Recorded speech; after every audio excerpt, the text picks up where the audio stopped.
सही सही वो बता सिखा दो पापा थोड़ा जरा देखो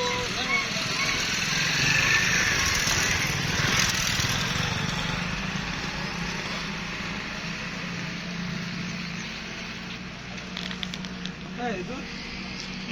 ठीक होगी रेडी है ठीक हो जाएगा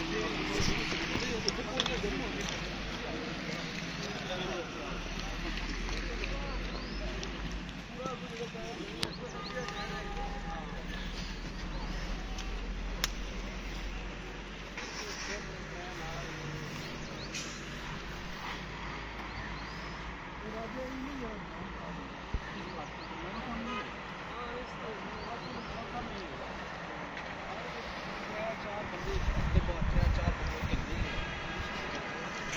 बंदे